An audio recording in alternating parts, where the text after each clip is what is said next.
Hi అండి. అందరికీ నమస్కారం. నేను స్వామివారికి పిండి ప్రమిదలతో దీపారాధన చేస్తానని మొక్కుకున్నాను కదండీ! ఇది రెండవ శనివారం అనమాట. ఈరోజు కూడా స్వామివారికి పిండి ప్రమిదలు తయారు చేసుకొని దీపారాధన చేశానండి. ముందుగా ఎప్పట్లాగే బియ్యం పోసుకొని దాని మీద అమ్మవారిని, స్వామివారిని, వినాయకుడిని ప్రతిష్ఠించుకొని పూలమాలలు, తులసి మాలలతో అలంకరించుకొని పసుపు, కుంకుమ, పువ్వులు అన్నీ సమర్పించుకొని స్వామివారి కోసం నేను పానకము, నువ్వుండలు చేశానండి. అమ్మవారికి పాలు, తేనె సమర్పించాను. గణపతి దేవుడికి బెల్లం ప్రసాదంగా సమర్పించాను.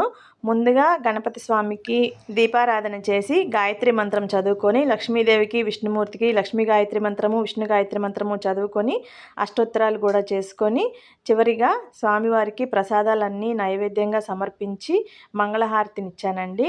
మంగళం గోవిందాయ, మంగళం పుండరీకాక్ష, మంగళం మధుసూదనాయ, మంగళం గోవిందాయ. హారతి కళ్ళకద్దుకొని తీర్థం తీసుకున్నానండి. రెండవ వారం కూడా పూజ చాలా చక్కగా జరిగింది, ఎలాంటి ఆటంకాలు లేకుండా. నా వీడియో కనుక నచ్చినట్లయితే ప్లీజ్ లైక్ చేయండి. Thank you.